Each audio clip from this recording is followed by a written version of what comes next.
Okay, now this is a fourth experiment, fiber optic digital link. Over here digital transmission has to be done. This is the power supply, this is for the testing purpose.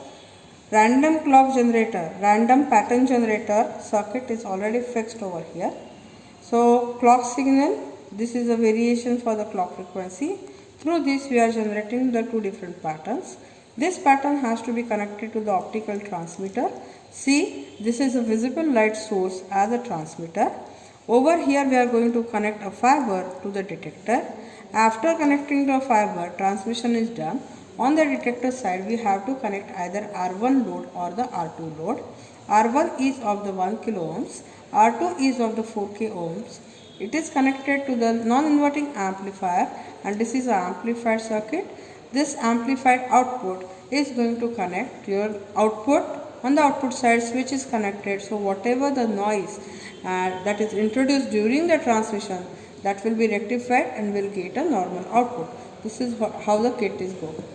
There are three different parts. Either you have to note down all the waveforms for all the points at respective with R1 and R2. Second is to measure, observe the eye pattern and find out the frequency limit of your circuit. So frequency limit of your circuit will give you the bandwidth for your transmission.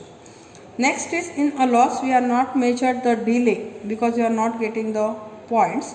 Over here across the fiber we are having the points, so over here we can measure the propagation delay and what is the effect on the load R1 and R2. Now as this video progresses we are supposed to draw it all the waveforms. Okay, now I am connecting ground. See, one channel I am connecting channel 1 to clock, channel 2 to the pattern.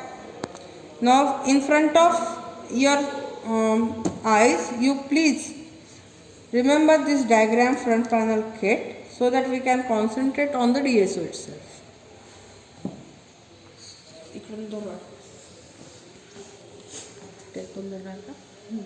Okay, now this is a pattern. I am measuring the pattern and the clock. See, we are having the clock signal, we are having the pattern. If you amplify, no need. For one clock period, you can see for one clock period 1 bit is transmitted. One clock period 1 bit is transmitted. So this is a clock signal, this is one pattern. So one clock 1 0 0 0 0. So this is after 5 bits we have generated the repetition of the pattern. So this is 1 and 4 zeros. 1 and 4 zeros. So this is your bit pattern or transmission that is generated. The other pattern that is generated over here,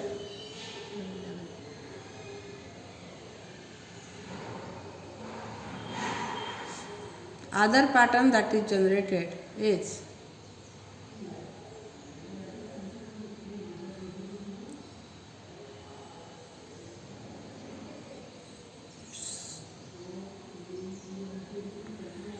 so what is the other pattern? 1 0 1 0 0 1 0 1 0 0. So this is two patterns that is generated.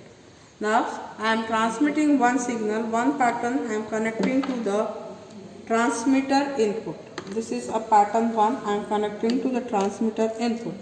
After connecting a transmitter input, clock signal is changed to the pattern 1 channel and then output is connected to the transmitter output. So if I change this transmitter 1 to transmitter output, see, after the transmission what we are going to get? We are getting a common emitter amplifier and taking the output at the collector side. Okay, so we will get a 180 degree phase shift on the output side. So this is a 180 degree phase shift on the output side. Channel 1 amplitude 2 volt, channel 2 amplitude is 2 volt. Okay, and the frequency that will be different because the clock frequency it is of 1.3 kilohertz that we have set. As I change it, your frequency is going to change, but you are supposed to draw with respect to your clock signal. With respect to the clock signal, so for any frequency you are supposed to draw the all waveforms. Now this is a transmitter input, that is a pattern. This is a transmitter output.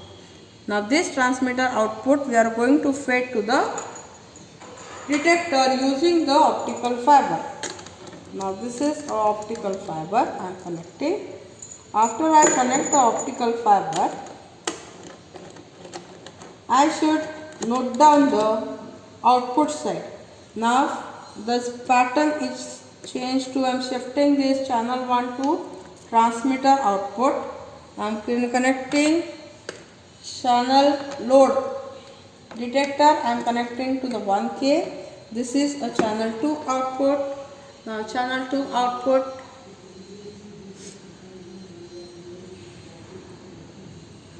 so this is a channel 2 output. Okay.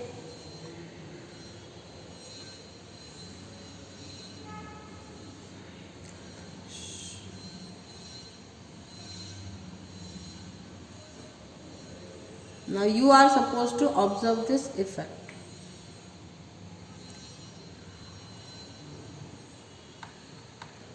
Now this is a channel upper one, channel 1 is connected to the transmitter output. This is a received detector side with 1K connected. This is with 1K connected. See.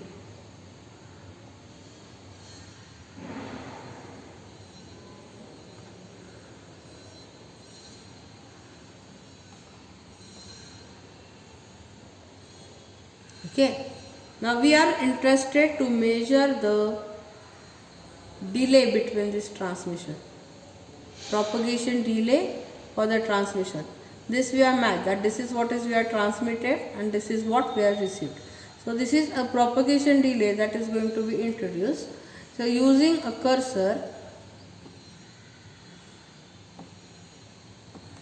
time cursor, if I shift this cursor at first point, second cursor, I will connect this cursor to this side. So we are getting a propagation delay with 1K connected as a 300 microsecond. As 300 microsecond. Okay. Now this slope, everything has to be reflected at your side. Now this channel 2 where 1K is connected, over there I am getting 10 millivolt output. Okay, with 1K connected. Now observe the effect on the load. I am connecting to R1. So after connecting to the R1, see, after connecting to the R1, I will match again. This is what is transmitted, this is received. Now channel,